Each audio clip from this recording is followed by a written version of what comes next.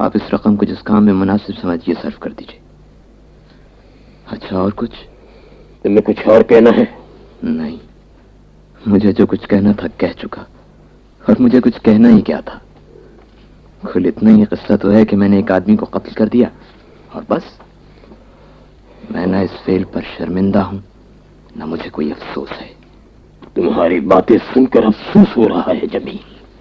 تم قتل جیسے گناہ عظیم کو جائز سمجھتے ہو. جائز اور ناجائز، گناہ اور ثواب، یہ بحثیں میرے نزدیک بے معنی ہیں. وہ صرف قتل کا مستحق تھا، وہ اس قابل نہیں تھا کہ اسے زندہ رہنے دیا جائے. میرا فرض تھا میں اسے قتل کر دوں، اور میں نے اپنا فرض پورا کر دیا. زندگی میں میں نے کسی آدمی کو کوئی تکلیف نہیں پہنچائی تھی، نہ کبھی غصے میں نہ کسی لالچ میں. لیکن جب مجھے اس شخص کے کرتوت معلوم ہوئے، اس وقت میرے دل میں یہ جذبہ پیدا ہوا اور میں نے تہیہ کر لیا کہ میں اسے زندہ نہیں رہنے دوں گا. اور پھر میں نے پوری ہوشیاری اور پوری قوت ارادی کے ساتھ اپنے خیال پر عمل کیا. میں جانتا تھا میں کیا کر رہا ہوں، مجھے معلوم تھا اس کا انجام کیا ہوگا. دنیا میں ہر عمل کی ایک قیمت ادا کرنی پڑتی ہے، مجھے بھی قیمت ادا کرنی ہے. میں دنیا کے سامنے، قانون کے سامنے، کسی کے سامنے کوئی عذر نہیں پیش کرنا چاہتا. میں اپنے انجام کے لیے تیار ہوں، اور اب زیادہ سے زیادہ چند لمحے باقی ہیں.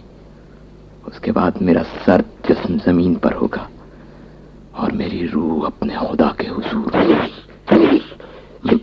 معاف کیجیے، آپ کو تکلیف ہوئی، لیکن کیوں؟ آپ لوگ میرے ہمدرد ہیں، آپ کو تو خوش ہونا چاہیے جس طرح میں خوش اور مطمئن ہوں. میرا انصاف اب خدا کے ہاتھ ہے. میں نے قتل ضرور کیا ہے، لیکن میں خدا کے انصاف سے نہ مایوس ہوں نہ خائف. اور میں وہاں تنہا پیش نہیں ہوں گا، وہاں وہ شخص بھی ہوگا جسے میں نے قتل کیا تھا. پھر خدا ہمارا انصاف کرے گا. اس واقعے کے پیچھے جو کہانی ہے وہ آپ نے نہیں سنی، اور نہ کبھی آپ سنیں گے. وہ کہانی عدالت نے بھی نہیں سنی. وہ صرف اس شخص کو معلوم تھی، یا مجھے ہے یا میرے خدا کو معلوم ہے. پھر میں موت سے کیوں ڈروں؟ مجھے امید ہے خدا کا فیصلہ میرے خلاف نہیں ہوگا. اور فرض کیجئے اس کے بعد کوئی زندگی نہیں ہے، آدمی مر جاتا ہے اور مر کر خاک میں مل جاتا ہے، اور اس کے بعد کچھ نہیں ہوتا، تو بھی مجھے اپنے عمل پر کوئی افسوس نہیں، اس لیے کہ میں نے اپنے ضمیر کے حکم کو پورا کیا ہے. سر معاف کیجیے، کیا بات ہے چلے؟ کوئی آپ سے ملنے آیا ہے، بڑے صاحب کی کار میں. وہ خاتون ہے؟ یس سر. اچھا، دیکھو پہلے ان کی تلاشی لو، اس کے بعد انہیں باہر کے کمرے میں بٹھاؤ اور میرے بلانے کا انتظار کرو. جمیل، ایک لڑکی ابھی تم سے ملنے آئی ہے، تم اس سے ملنا چاہتے ہو؟ لڑکی مجھ سے ملنے آئی ہے؟ کیوں؟ اس کا خیال ہے کہ تم اس کے بھائی ہو. وہ کہیں بہت دور سے آئی ہے اور صرف تم سے ملنے کے لیے. اسے غلط فہمی ہے، میری کوئی بہن نہیں ہے. پھر میں اسے واپس کر دوں یا تم خود اس کی غلط فہمی رفع کرنا پسند کرو گے؟ آپ ہی کہہ دیجئے تو اچھا ہے. اچھا، ٹھہریے ایک سیکنڈ. وہ صرف مجھ سے ملنے آئی ہے اور بہت دور سے آئی ہے. آپ نے یہی کہا نا؟ ہاں، اس غریب نے بہت زحمت برداشت کی. اس نے خاص طور پر بڑے صاحب سے تم سے ملنے کی اجازت حاصل کی ہے. ایک عرصہ ہو گیا کسی ایک شخص نے بھی مجھ سے ملنے کے لیے سڑک پار کرنے کی تکلیف بھی گوارا نہیں کی، اور وہ اتنی دور سے آئی ہے. جمیل، میرا خیال ہے تم اس سے ضرور مل لو. دیکھو نا، انسانیت بھی ایک چیز ہے. وہ تمہاری بہن نہ صحیح لیکن ایک لڑکی ہے.